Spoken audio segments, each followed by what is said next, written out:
புஸ்தகம் 61 அதிகாரம் 7 வசனத்தை எடுத்தவங்க வாசிக்கும்படி தாங்கள்.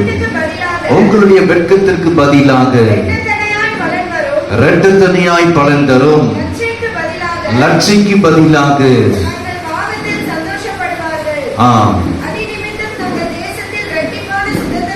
இரட்டிப்பான சுதந்திரத்தை அடைவார்கள்.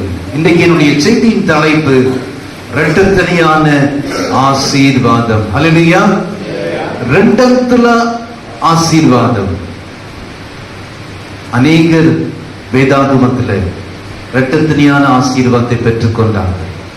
அவர்கள் எப்படி அந்த ஆசீர்வாதத்தை பெற்றுக்கொண்டாங்க, சுதந்திரித்து கொண்டாங்க என்கிறதை குறித்து ஒரு சில வார்த்தைகள் உங்களிடத்துல நான் சொல்லி என் செய்தியை முடிக்க விரும்புகிறேன். அவர்கள் வெட்கத்திற்கு பதிலாக இரட்டத்தனையான ஆசீர்வாதத்தை பெற்றுக் கொண்டாங்க. அவர்களுடைய லட்சிக்கு பதிலாக அவர்களுடைய என்னென்ன காரியங்கள் இழந்தார்களோ, எந்த இடத்துல அவமானப்படுத்தப்பட்டார்களோ, எந்த இடத்துல கூடி குறுகி சென்றார்களோ, கர்த்தருடைய வார்த்தை சொல்கிறது, இன்றைக்கு அவைகளை நான் மாற்ற போகிறேன். ஹல்லேலூயா. கர்த்தர் மாற்றுகிற தெய்வமாக இருக்கிறார்.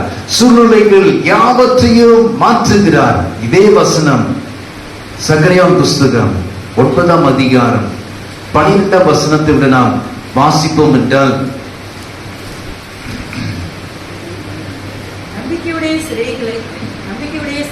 நம்பிக்கையுடைய சிறைகளே ஆரனுக்கு திரும்புங்கள், இரட்டிப்பான நன்மையை தருவேன், இன்றைக்கே தருவேன். அரண்களுடைய அல்லது நம்பிக்கையுடைய சிறைகளே அரணுக்கு திரும்புங்கள். அப்போ திரும்ப வேண்டிய ஒரு சூழ்நிலை இருக்கிறது. அப்படி நாம் திரும்புவோம் என்றால் ஆண்டவர் சொல்கிறார், உங்களுக்கு இரட்டத்தனையான பலனை தருவேன். அநேகரை குறித்து நாம் வேதாகமத்தில் பார்க்க முடியும். அநேகவற்றை இழந்தாங்க.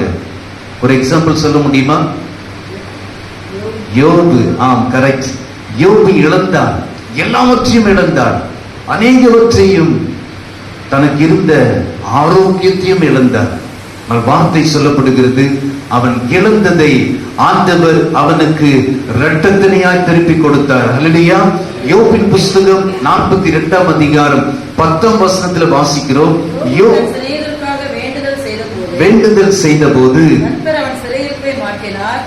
யோபுக்கு முன்னிருந்த